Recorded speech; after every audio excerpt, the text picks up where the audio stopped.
Hello everyone, this is Shihab and welcome back to another new video. So I hope you all are having a great time by the grace of Almighty. And yes, like as always, I'm also very fine. Today in this video I'm going to share with you about a very important lesson of English grammar, and that is present indefinite tense. Actually আজকে ভিডিওতে আমরা present indefinite tense সম্পর্কে details আলোচনা করব. So let's get started on today's topic. Now the first example is মা দিনে 3 বার ভাত রান্না করেন. এটা হচ্ছে প্রেজেন্ট ইনডেফিনিট টেন্স, কারণ ক্রিয়াপদের শেষে আছে দন্তন্য, আর ক্রিয়াপদের শেষে দন্তন্য থাকলে প্রেজেন্ট ইনডেফিনিট টেন্স হয়। এখন এই জিনিসটাকে আমরা যদি প্রেজেন্ট ইনডেফিনিট টেন্সের স্ট্রাকচার অনুযায়ী ট্রান্সলেশন করি, প্রথমে আমাদেরকে লিখতে হবে সাবজেক্ট, মা মানে হচ্ছে মাদার। তারপর আমরা লিখবো ভার্বের প্রেজেন্ট ফর্ম, রান্না করেন মানে হচ্ছে রান্না করা, আর রান্না করা মানে হচ্ছে কুক, আর কুকের প্রেজেন্ট ফর্ম হচ্ছে কুক। এখন মাদার সাবজেক্টে যেহেতু থার্ড পারসন সিঙ্গুলার নাম্বার, সেজন্য আমাদেরকে কুকের সাথে এস বা ইএস যোগ করতে হবে। তো কুকের সাথে এস যোগ হয়, সেজন্য আমরা এস যোগ করেছি, তোমাদের কুকস। এখন আমাদেরকে লিখতে হবে অবজেক্ট। এখন একটা অবজেক্ট হচ্ছে দিনে 3 বার, একটা অবজেক্ট হচ্ছে ভাত। ভাত মানে হচ্ছে রাইস, আর দিনে 3 বার মানে হচ্ছে থ্রাইস ইন এ ডে। এখন অবজেক্ট যদি একের চেয়ে বেশি থাকে, তাহলে আমাদের একটা সমস্যা হয় যে কোন অবজেক্টটা আমরা কোথায় লিখব, মানে কোনটা আগে বা কোনটা পরে লিখব, এই ধরনের একটা সমস্যা থাকে।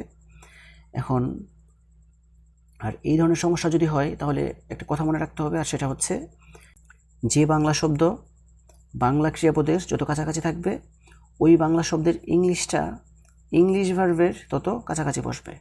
আই রিপিট, যে বাংলা শব্দটা বাংলা ক্রিয়াপদের যত কাছাকাছি থাকবে, ওই বাংলা শব্দের ইংলিশটা ইংলিশ ভার্বের তত কাছাকাছি বসবে। এখন ভাত হচ্ছে একটা অবজেক্ট। এখন ভাত শব্দটা বাংলা ক্রিয়াপদের একদম কাছাকাছি, আর ভাতের ইংরেজি যেহেতু রাইস, এই রাইস শব্দটা ইংলিশ ভার্বের কাছাকাছি লিখতে হবে। আর বাংলা ক্রিয়াপদ থেকে 2 নম্বর দূরত্বে আছে দিনে 3 বার, আর দিনে 3 বার মানে হচ্ছে থ্রাইস ইন এ ডে, আর সেজন্য thrice in a day English verb থেকে 2 নম্বর দূরত্বে নিয়ে লিখতে হবে। So I think you understand this. The next one is Padma নদী বাংলাদেশের মধ্য দিয়ে বয়ে চলে। এটা প্রেজেন্ট ইনডেফিনিট টেন্স, কারণ ক্রিয়াপদের শেষে আছে এ, যদি উজ্জ্বলভাবে আছে তারপর প্রেজেন্ট ইনডেফিনিট টেন্স। তো এই জিনিসটাকে আমরা যদি ট্রান্সলেশন করি, প্রথমে আমাদেরকে লিখতে হবে সাবজেক্ট, আর সাবজেক্টটা হচ্ছে পদ্মা নদী, মানে the Padma or the Padma river, যেমন একটা লিখলেই হবে। তারপরে আমাদেরকে লিখতে হবে ভার্বের প্রেজেন্ট ফর্ম, ভার্বটা হচ্ছে বয়ে চলে, বয়ে চলে মানে হচ্ছে বয়ে চলা, আর বয়ে চলা মানে হচ্ছে ফ্লো, আর ফ্লোয়ের প্রেজেন্ট ফর্ম হচ্ছে ফ্লো। এখন সাবজেক্টে যেহেতু থার্ড পারসন সিঙ্গুলার নাম্বার, সেজন্য আমাদেরকে ফ্লোয়ের সাথে এস বা ইএস যোগ করতে হবে, আর আমরা এস যোগ করেছি, দ্য পদ্মা ফ্লোস। তারপর হচ্ছে কি অবজেক্ট, তারপর আমরা লিখবো অবজেক্ট, আর অবজেক্টটা হচ্ছে বাংলাদেশের মধ্য দিয়ে। বাংলাদেশের মানে হচ্ছে বাংলাদেশ, আর মধ্য দিয়ে মানে হচ্ছে থ্রো। এখন মধ্য দিয়ে শব্দটা বাংলা ক্রিয়াপদের একদম কাছাকাছি, আর সেজন্য এই থ্রো শব্দটা ইংলিশ ভার্বের কাছাকাছি লিখতে হবে। আর বাংলা ক্রিয়াপদ থেকে 2 নম্বর দূরত্বে আছে বাংলাদেশ, আর সেজন্য বাংলাদেশ শব্দটা ইংলিশ ভার্ব থেকে 2 নম্বর দূরত্বে নিয়ে লিখতে হবে। So I think you understand this. তারপর সেন্টেন্সটা হচ্ছে সে একটি উপন্যাস পড়ে। এটাও প্রেজেন্ট ইনডেফিনিট টেন্স, কারণ ক্রিয়াপদের শেষে আছে এ, উজ্জ্বলভাবে আছে। আর এই সেন্টেন্সটাকে যদি আমরা ট্রান্সলেশন করি, প্রথমে আমাদেরকে লিখতে হবে সাবজেক্ট, সে মানে হচ্ছে হি। তারপরে আমরা লিখবো ভার্বের প্রেজেন্ট ফর্ম, পড়ে মানে হচ্ছে পড়া, পড়া মানে হচ্ছে রিড, আর রিডের প্রেজেন্ট ফর্ম হচ্ছে রিড। আর হি সাবজেক্টে যেহেতু থার্ড পারসন সিঙ্গুলার নাম্বার, সেজন্য রিডের সাথে এস বা ইএস যোগ করতে হবে, আমরা এস যোগ করেছি, হি রিডস। তারপরে আমরা লিখবো অবজেক্ট, আর অবজেক্টটা হচ্ছে একটি উপন্যাস, আর একটি উপন্যাস মানে হচ্ছে এ নভেল। তো সে একটি উপন্যাস পড়ে মানে হচ্ছে হি রিডস এ নভেল। তারপরে সেন্টেন্সটা হচ্ছে আমরা বাংলাদেশে বাস করি। এটাও প্রেজেন্ট ইনডেফিনিট টেন্স, কারণ ক্রিয়াপদের শেষে আছে রস্বই, সরাসরিভাবে না থাকলে উজ্জ্বলভাবে আছে, আর সেই জন্য এই সেন্টেন্সটা প্রেজেন্ট ইনডেফিনিট টেন্স। আর এই সেন্টেন্সটাকে আমরা যদি ট্রান্সলেশন করি, প্রথমে আমাদেরকে লিখতে হবে সাবজেক্ট, আমরা মানে হচ্ছে উই। তারপরে আমাদেরকে লিখতে হবে ভার্বের প্রেজেন্ট ফর্ম, ভার্বটা হচ্ছে বাস করি, বাস করি মানে হচ্ছে বাস করা, আর বাস করা মানে হচ্ছে লিভ, উই লিভ। তারপর আমাদেরকে লিখতে হবে অবজেক্ট, আর অবজেক্টটা হচ্ছে বাংলাদেশে, বাংলাদেশে মানে হচ্ছে ইন বাংলাদেশ। তো আমরা বাংলাদেশে বাস করি মানে হচ্ছে we live in Bangladesh. The next one is আমি চকলেট পছন্দ করি। এটা প্রেজেন্ট ইনডেফিনিট টেন্স, কারণ ক্রিয়াপদের শেষে আছে রস্বই। আর এই জিনিসটাকে আমরা যদি ট্রান্সলেশন করি, প্রথমে আমাদেরকে লিখতে হবে সাবজেক্ট, আমি মানে হচ্ছে আই। তারপরে আমরা লিখবো ভার্বের প্রেজেন্ট ফর্ম, পছন্দ করি মানে হচ্ছে লাইক। তারপরে আমরা লিখবো অবজেক্ট, আর অবজেক্টটা হচ্ছে চকলেট, আর চকলেটের ইংরেজিও চকলেট। তো আমি চকলেট পছন্দ করি মানে হচ্ছে আই লাইক চকলেট।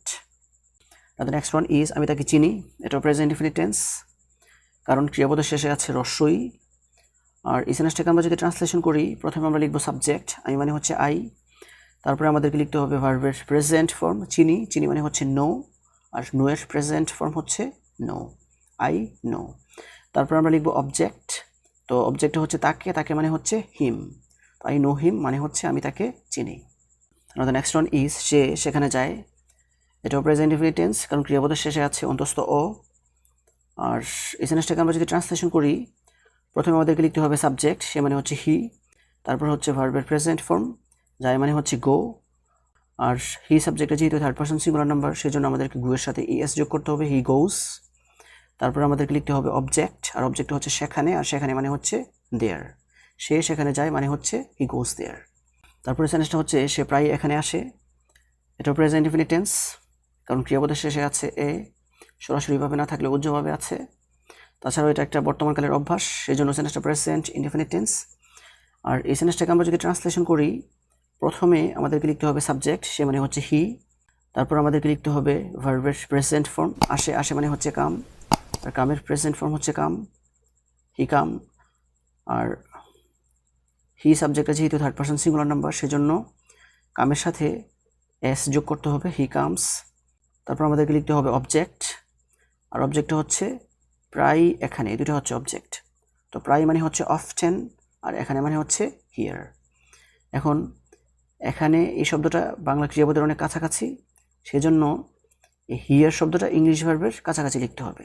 আর প্রায় শব্দটা বাংলা ক্রিয়াপদ থেকে 2 নম্বর দূরত্বে আছে, সেজন্য প্রায়ের ইংরেজি হচ্ছে অফেন, আর অফেন শব্দটা ইংলিশ ভার্ব থেকে 2 নম্বর দূরত্বে নিয়ে লেখার কথা ছিল। তবে এই জায়গায় একটা সমস্যা আছে, আর সমস্যাটা হচ্ছে এই প্রায় মানে অফেন এই শব্দটা হচ্ছে একটা অ্যাডভার্ব, এটা হচ্ছে একটা অ্যাডভার্ব অফ ফ্রিকোয়েন্সি। তো অ্যাডভার্ব অফ ফ্রিকোয়েন্সির একটা গুরুত্বপূর্ণ বৈশিষ্ট্য হচ্ছে অ্যাডভার্ব অফ ফ্রিকোয়েন্সি সাধারণত সাবজেক্ট এবং মেইন ভার্বের মাঝামাঝি বসে। I repeat, adverb of frequency সাধারণত সাবজেক্ট এবং মেইন ভার্বের মাঝামাঝি বসে, সেজন্য আমাদেরকে অফেন শব্দটা সাবজেক্ট এবং মেইন ভার্বের মাঝামাঝি লিখতে হবে। নাও দ্য নেক্সট ওয়ান ইজ আমি বন্ধুদের সাথে নদীতে সাঁতার কাটতে যাই। এটাও প্রেজেন্ট ইনডিফিনিট টেন্স, কারণ ক্রিয়াপদের শেষে আছে রস্যই, আর ক্রিয়াপদের শেষে রস্যই থাকলে প্রেজেন্ট ইনডিফিনিট টেন্স হয়। এখন এই সেন্টেন্সটাকে আমরা যদি ট্রান্সলেশন করি, প্রথমে আমাদেরকে লিখতে হবে সাবজেক্ট, তো আমি মানে হচ্ছে আই। তারপর আমাদেরকে লিখতে হবে ভার্বের প্রেজেন্ট ফর্ম, যাই মানে হচ্ছে গো, আর গো এর পরে বসে টু, আই গো টু। আর এই বাকিগুলো হচ্ছে অবজেক্ট, এই সবগুলো হচ্ছে অবজেক্ট।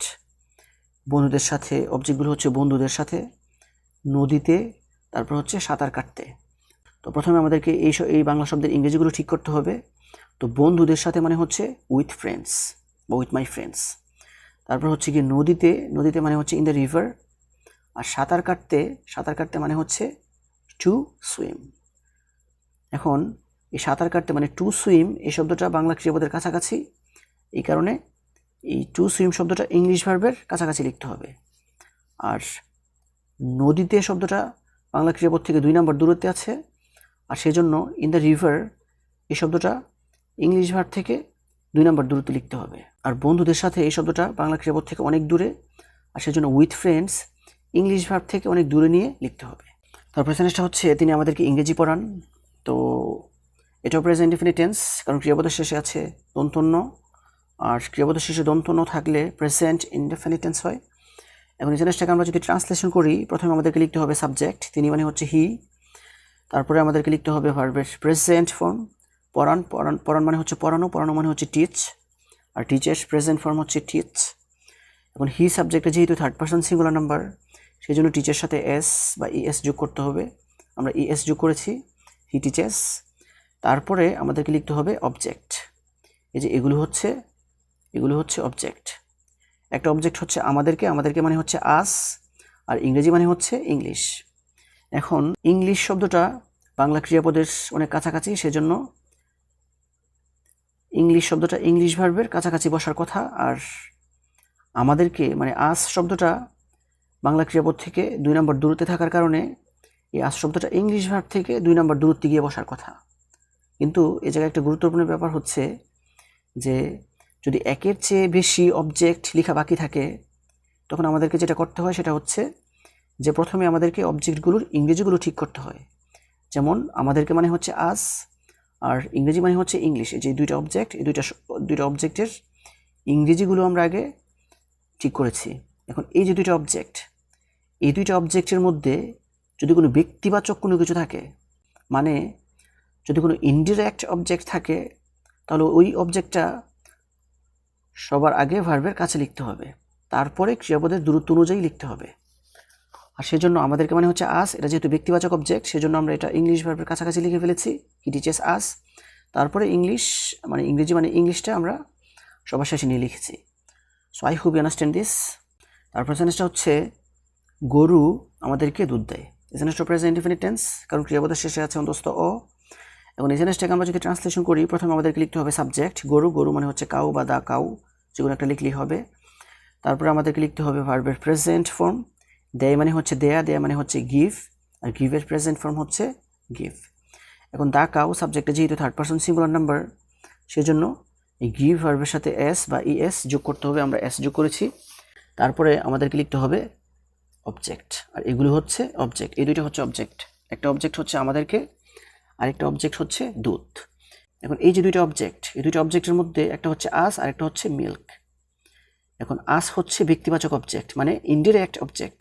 এখন অবজেক্টগুলোর মধ্যে যদি কোনো ইনডিরেক্ট অবজেক্ট থাকে তাহলে সেটা সবার আগে ভার্বের কাছাকাছি লিখতে হবে, তারপরে ক্রিয়াপদের দূরত্ব অনুযায়ী কাজ করতে হবে। সেজন্য আমরা আস ক্রিয়াপদের কাছাকাছি লিখেছি আর সবার শেষে লিখেছি মিল্ক। তো দ্য নেক্সট ওয়ান ইজ আমি প্রতিদিন নদীতে গোসল করি। এটাও প্রেজেন্ট ইনডেফিনিট টেন্স, কারণ ক্রিয়াপদের শেষে আছে রস্বই। তাছাড়াও এটা একটা বর্তমানকালের অভ্যাস, সেই জন্য সেন্টেন্সটা প্রেজেন্ট ইনডেফিনিট টেন্স। তো প্রেজেন্ট ইনডেফিনিট টেন্সের স্ট্রাকচার অনুযায়ী আমরা যদি ট্রান্সলেশন করি, প্রথমে আমাদেরকে লিখতে হবে সাবজেক্ট, আমি মানে হচ্ছে আই। তারপরে আমরা লিখবো ভার্বের প্রেজেন্ট ফর্ম, গোসল করি, গোসল করি মানে হচ্ছে গোসল করা, গোসল করা মানে হচ্ছে বাত, আই বাত। তারপরে আমাদেরকে লিখতে হবে অবজেক্ট, একটা অবজেক্ট হচ্ছে প্রতিদিন মানে এভরিডে, আরেকটা অবজেক্ট হচ্ছে নদীতে মানে হচ্ছে ইন দ্য রিভার। এখন এই যে নদীতে এই শব্দটা বাংলা ক্রিয়াপদের কাছাকাছি থাকার কারণে ইন দ্য রিভার এই শব্দটা আমরা ইংলিশ ভার্বের কাছাকাছি নিয়ে লিখেছি। আর বাংলা ক্রিয়াপদ থেকে 2 নাম্বার দূরত্বে আছে প্রতিদিন, আর সেজন্য প্রতিদিনের ইংরেজিটা হচ্ছে এভরিডে, আর এভরিডে শব্দটা ইংলিশ ভার্ব থেকে 2 নাম্বার দূরত্বে নিয়ে লিখেছি। তারপর সেন্টেন্সটা হচ্ছে আমি তোমার সাফল্য কামনা করি। এটা প্রেজেন্ট ইনডেফিনিট টেন্স, কারণ ক্রিয়াপদের শেষে আছে রস্বই। আর এই সেন্টেন্সটাকে আমরা যদি ট্রান্সলেশন করি, প্রথমে আমাদেরকে লিখতে হবে সাবজেক্ট, সাবজেক্টটা হচ্ছে আমি, আমি মানে হচ্ছে আই। তারপরে আমাদেরকে লিখতে হবে ভার্বের প্রেজেন্ট ফর্ম, ভার্বটা হচ্ছে কামনা করি মানে কামনা করা, কামনা করা মানে হচ্ছে উইশ, আর উইশের প্রেজেন্ট ফর্ম হচ্ছে উইশ, আই উইশ। তারপরে আমাদেরকে লিখতে হবে অবজেক্ট, আর অবজেক্টটা হচ্ছে তোমার সাফল্য, তোমার সাফল্য মানে হচ্ছে ইউর সাকসেস। তো আই উইশ ইউর সাকসেস মানে হচ্ছে আমি তোমার সাফল্য কামনা করি।